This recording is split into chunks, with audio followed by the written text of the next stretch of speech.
Hey guys, welcome back to another video. Today we're going to be talking about whether JD Vance, the current vice president, should be the Republican nominee in 2028.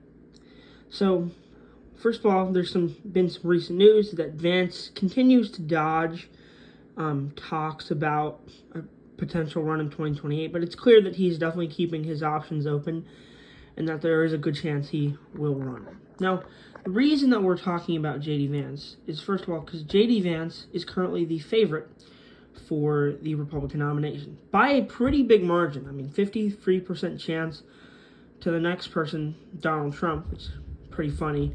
That's an 8% chance. So JD Vance has a really good chance of getting a nomination. So I think that's why we're going to be talking about him.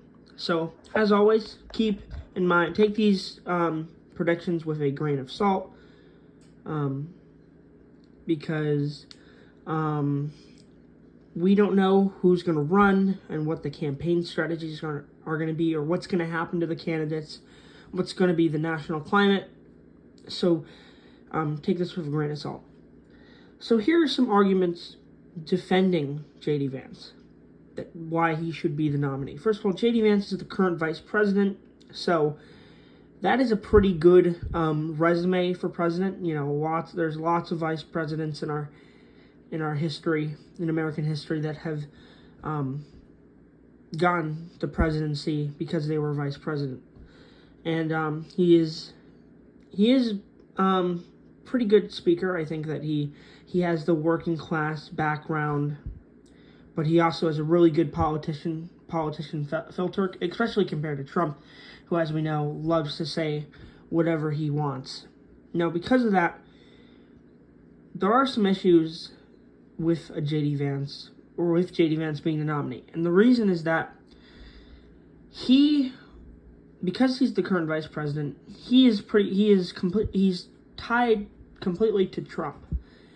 And as we know, Trump is not doing very well right now in terms of popularity. You know, he's one of the most unpopular presidents in American history, and we're not even a year into his second term.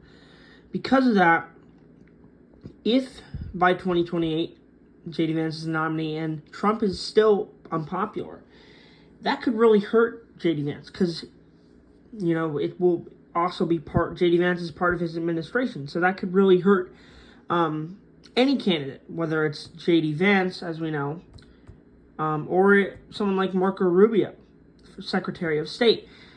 That could really hurt any Republicans' chances, because if Trump's unpopular, then people will really just want change. And also, another thing is that JD Vance has been known to make some very controversial statements, things like talking about childless cat ladies and how people who don't have children should not have as much influence on voting. So, yeah, that's it for JD Vance. Leave your thoughts in the comments. Thanks for watching, and subscribe. Bye.